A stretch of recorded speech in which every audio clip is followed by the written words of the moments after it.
La soupe de minuit, ce que cette femme cachait dans sa marmite va vous glacer le sang. Abonne-toi maintenant et active la cloche pour ne rien rater. Regarde cette vidéo jusqu'à la fin, car la vérité va te choquer. Dans un quartier populaire de Bamako, quand le soleil commençait à tomber et que la poussière dansait avec les klaxons, une odeur envahissait les ruelles. Une odeur douce, envoûtante, presque mystique. C'était la soupe de Minata. Minata, une femme d'une quarantaine d'années, ronde, généreuse en apparence, servait sa soupe chaque soir sous un grand arbre au carrefour de Kalabankura. Les gens faisaient la queue dès 18 heures.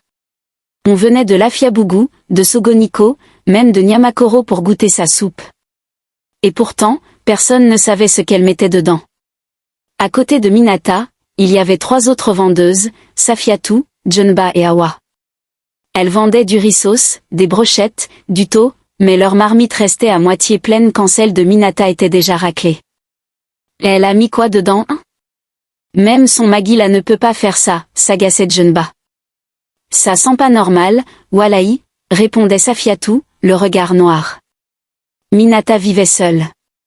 Aucun mari, aucun enfant. Sa maison était toujours fermée le matin. Les rideaux tirés.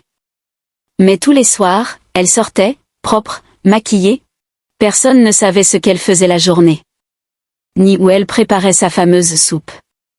Elle ne faisait jamais de bruit, mais sa réputation, elle, faisait trembler le quartier. Ce soir-là, un homme demanda à Minata. « Maman, tu peux me dire ce qu'il y a dedans ?» Elle répondit en souriant doucement. « C'est la soupe du silence. Quand tu sais, tu ne manges plus. » Et tout le monde avait ri. Mais au fond d'eux, une question naissait. Et si elle disait vrai? Assis sous l'arbre à côté, un vieil aveugle écoutait toujours en silence. Un jour, il murmura à un enfant. « Moi je sens le sang. Et le lait qui ne monte plus. Tonton, tu dis quoi? » Rien, fiston. Mange si tu veux. Mais écoute ton ventre après minuit. Un jeune garçon pleurait. Son chien, Taga, avait disparu depuis 2 jours. Il était attaché près de la cuisine de Minata, puis plus rien? Ce n'était qu'un détail. Mais les détails forment les plus grandes vérités. Un soir, une femme étrange, en pagne gris, est venue acheter 5 sachets de soupe. Elle travaillait dans un centre de santé. Les jours suivants, le quartier a appris qu'un congélateur avait été volé là-bas. Un congélateur plein de fœtus mort-nés. Un enfant du nom de Karim, à peine 9 ans, observait souvent Minata. Un soir, il l'a suivie en cachette jusqu'à une vieille maison abandonnée. Et là, il la vit ouvrir un sac noir. Il y avait un petit bras. Un bras d'enfant. Il courut prévenir sa mère, mais elle le gifla. « Ne parle jamais de ça. Tu veux qu'elle te fasse disparaître ?» Minata ne priait pas. Mais on l'avait aperçue plusieurs fois à Kati, au bord du fleuve. Chez un vieux marabout, réputé pour réveiller les morts et endormir les vivants. Elle lui donnait des pièces d'or. En échange, il lui remettait des poudres, des huiles, et parfois, des bocaux fermés. Fatoumata, une infirmière discrète mais perspicace, venait souvent manger chez Minata. Mais un soir, après une cuillère, elle sentit comme une odeur de placenta. Elle s'arrêta net. Son instinct médical venait d'alerter son âme. Elle décida d'enquêter. En filant un livreur de Minata, Fatoumata arriva à un vieux dépôt de médicaments. Derrière, un groupe d'hommes échangeait des seaux et des sacs isothermes. « Faites vite, elle attend pour la cuisson du soir. » Elle prit des photos. Mais fut repérée. Fatoumata alerta Safiatou, la vendeuse jalouse. Ensemble, elles confrontèrent Minata. « Tu cuisines des bébés morts? Vous êtes folle. Mes clients m'aiment, pas vous. » Elle versa sa soupe par terre, les regardant droit dans les yeux. Mais les mouches ne venaient pas. Même elle savait.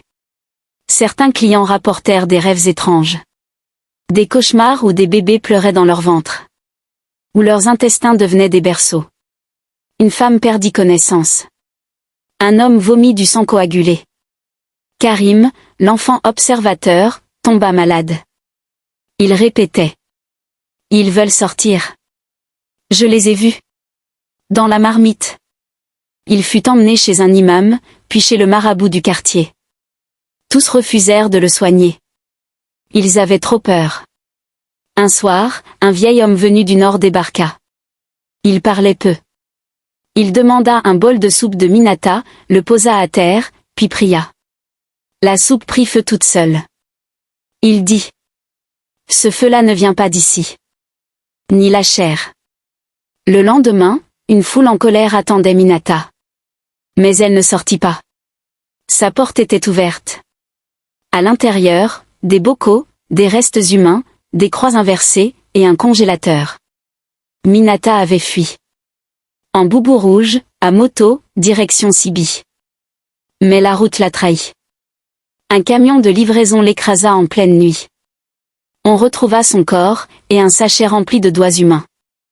Une semaine plus tard, un homme s'installa au même carrefour.